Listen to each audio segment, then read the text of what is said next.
Welcome to Telangana Raji news. రాష్ట్ర ప్రగతికి త్రిముఖ వ్యూహం క్యూర్, ప్యూర్ అండ్ రేర్ అభివృద్ధి ఫార్ములాను ప్రకటించిన సీఎం రేవంత్ రెడ్డి గారు. ఓఆర్ఆర్ లోపలంతా క్యూర్, ఓఆర్ఆర్ ట్రిబుల్ మధ్య ప్యూర్, అవతల రాష్ట్రాల సరిహద్దు వరకు రేర్. పొరుగు రాష్ట్రాలతో కాదు, చైనా, జపాన్, జర్మనీలే మనకి పోటీ అంటూ సీఎం రేవంత్ రెడ్డి గారు వ్యాఖ్యానించారు. రాష్ట్రాభివృద్ధి కోసం పకడ్బందీగా ప్రణాళికలు రచిస్తున్నాం. 2047 నాటికి $3 ట్రిలియన్ ఎకానమీ సాధనే మా లక్ష్యం అంటూ పేర్కొన్నారు.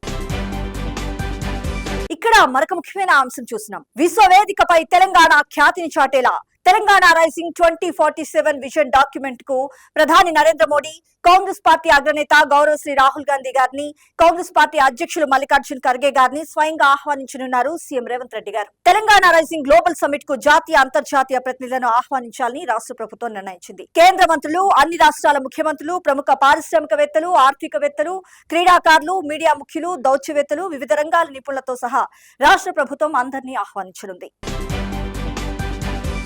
ఇక్కడ మరొక ముఖ్యమైన అంశం చూసినాం. నేడు సీఎం రేవంత్ రెడ్డి గారు నారాయణపేట, వనపర్తి జిల్లాల్లో పర్యటించనున్నారు. పలు అభివృద్ధి పనులకు ఆయన శంకుస్థాపన చేయనున్నారు. వనపర్తి జిల్లా ఆత్మకూరు, నారాయణపేట జిల్లాలోని మక్తల్ పట్టణాల్లో ఈ రోజు మధ్యాహ్నం 1 గంటకు చేరుకోనున్నారు. అనంతరం 1:20 బీజేపీ క్యాంప్ కార్యాలయానికి చేరుకుంటారు. కృష్ణానదిపై జూరాల దిగువన వంతెన నిర్మాణానికి, 50 పడకల హాస్పిటల్, ఇండోర్ స్టేడియం నిర్మాణం, 15 కోట్ల వ్యయంతో మున్సిపాలిటీలో చేపట్టనున్న పలు అభివృద్ధి పనులకు ఆయన శంకుస్థాపన చేస్తారు. Here we are watching one more important news item. Honorable Chief Minister to play football with Messi at Uppal Stadium on December 13th. ఇక్కడ మరొక ముఖ్యమైన అంశం చూసినాం. నేషనల్ హెరాల్డ్ అంశంలో కాంగ్రెస్ పార్టీ అగ్రనేతలు సోనియా గాంధీ గారు, రాహుల్ గాంధీ గారుల పేర్లను చేర్చుతూ ఫ్రెష్ ఎఫ్ఐఆర్ నమోదు చేయడంపై PCC chief MLC Mahesh Kumar Goud గారు నిప్పులు చెరిగారు. ఈ కేసును ఎన్నోసార్లు ఎన్నో విచారణ సంస్థలు విచారించినా ఒక్కటి కూడా రుజువు కాలేదన్నారు. రాహుల్ గాంధీ గారికి పెరుగుతున్న ప్రజాదరణను చూసి కేంద్రంలోని బీజేపీ ప్రభుత్వం భయపడుతోంది. అందుకే మళ్లీ కేంద్ర ఏజెన్సీలను దుర్వినియోగం చేస్తుంది.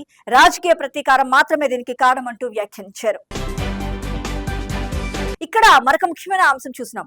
ప్రపంచ దేశాలతో పోటీ పడేలా రాష్ట్ర ప్రజలు ఆశిస్తున్న భవిష్యత్ తెలంగాణను తీర్చిదిద్దుతామంటూ పేర్కొన్నారు సీఎం రేవంత్ రెడ్డి గారు. తెలంగాణ రైజింగ్ గ్లోబల్ సమిట్ 2047 కార్యక్రమాన్ని డిసెంబర్ 8, 9 తేదీల్లో ఫ్యూచర్ సిటీలో అంగరంగ వైభవంగా నిర్వహించనున్నారు. ఈ నెల 8వ తేదీన ప్రారంభించి 2 ఏళ్లలో ప్రజా ప్రభుత్వం చేసిన సంక్షేమ కార్యక్రమాలను ప్రజలందరికీ వెల్లడిస్తాం, ప్రజలందరినీ ఆహ్వానించి సమగ్ర కార్యాచరణను ప్రకటిస్తామంటూ డిప్యూటీ సీఎం మల్లు భట్టి విక్రమార్క గారు వ్యాఖ్యానించారు.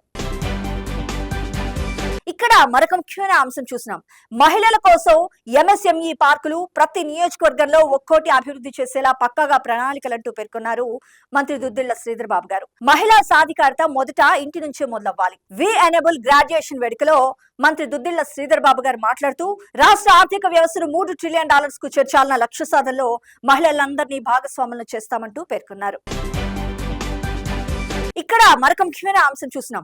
భద్రాద్రి కొత్తగూడెం జిల్లాలో అరుదైన ఖనిజ సంపద లభ్యమయ్యే ప్రాంతాలున్నాయని రాష్ట్ర వ్యవసాయ శాఖ మంత్రి తుమ్మల నాగేశ్వరరావు గారు పేర్కొన్నారు.